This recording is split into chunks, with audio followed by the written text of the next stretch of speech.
Xbox One X Enhancements 4K resolution improved overall graphics quality improved water shader rendering improved texture detail improved framerate. There have been only a few Xbox One 10th games audacious enough to attempt a simulation of life itself and its impossibly complicated molecular miracles over the years, and fewer still have been as joyous as Slime Rancher. Monomi Park's game succeeds as a piece of sci-fi, a management game, an FPS, and, look, I just can't stop playing it. Alright, I'd tell myself it succeeded as a licensed baseball game if it made me feel better about spending hours literally hoovering globules and distributing them according to a mental map of a farm I've imagined.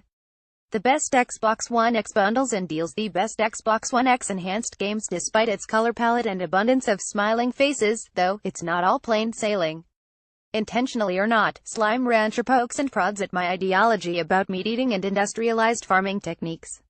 Laugh if you want, but there's a conscious process that needs to happen when you feed some hens to a corral full of carnivorous tabby slimes, and running it through the brain produces some thought-provoking results. Is it right that I'm keeping the hens in a tiny enclosure just to be fed to these slimes so I can sell their poo? Is it right that I'm keeping the tabby slimes in the first place, and what's the point of it all? To invest in ever more aggressive methods of farming these once wild and carefree beings for their feces? Maybe I'm overthinking it, and Slime Rancher isn't actually a sneaky parable about industrialized farming techniques, but it's always nice to have your real-world views challenged, and especially so when the challenge emerges in a surprising place.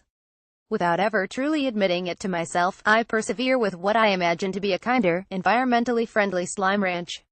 The slimes I keep are in corrals of no more than 8, so there's plenty of room for them to, well, they only bounce up and down making squeaking noises really, but there's at least plenty of room to do that. I only keep herbivores, too, which means my chicken coop is superfluous and can henceforth be demolished, my feathered captives suddenly free to be eaten by wild slimes instead, inevitably.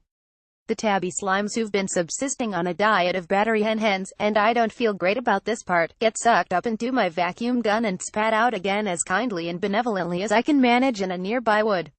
They begin bouncing towards some pink slimes and I leave before having to watch them interact in case things get messy. Pink slimes, now we're talking. They're pleured excrement to you, or I might be the least valuable in the game, but these guys don't seem to mind the corral at all, and they eat carrots or pogo fruits without complaint. Money's tight on the ranch these days, and it'll be a long time before I have all the mod cons some other, less scrupulous ranchers seemed to have strapped to their boots, gun, and deployed around their farms. But I'm okay with that. Slime Rancher feels like one of those buzzing with electricity, once-in-a-generation type games, but at the same time it's hard to believe no one's harnessed the intrinsic act of harvesting things from an organic environment this beautifully before. Slime vacuuming should be an established genre with 20 years of back catalog to go through. On a more earnest note, it really is something to ponder that so few games have managed to turn concepts like breeding and evolution, both of which are handled in some depth here, into something fun. Perhaps everyone was put off by PC flop spores galaxies of user-created phalluses over a decade ago, and the wounds are only just beginning to heal. Perhaps there's a tendency on the designer's part to overcomplicate things, or endow the player with just enough power that they perpetually feel afloat in a world populated by their mistakes. Again, just look at Spore, and be glad the folks in hazmat suits quarantined it to PC. In this game you're absolutely never overfaced by the ramifications of your actions on the environment. Slime Ranchers is the lightest of touches, and its casual mobile game geared gating structure actually works brilliantly to bring you in line with its concepts at a gratifying pace. And if you're able to move past the fact that you crossbreed slimes by feeding them waste matter, all the better. Slowly, a dangerous element encroaches on my happy-clappy green farm.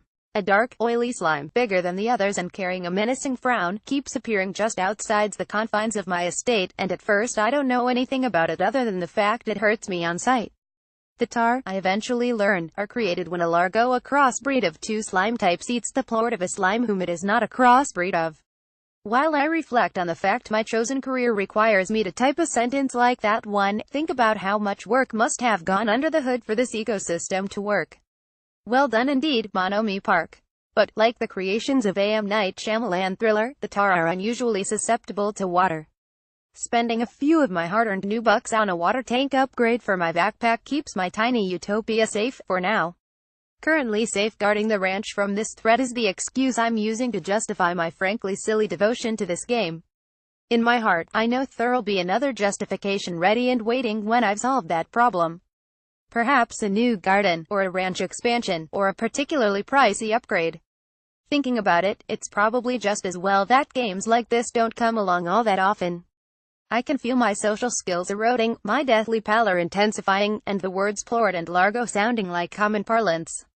But crikey, my ranch is in good shape. This article originally appeared in Xbox, the official magazine. For more great Xbox coverage, you can subscribe here.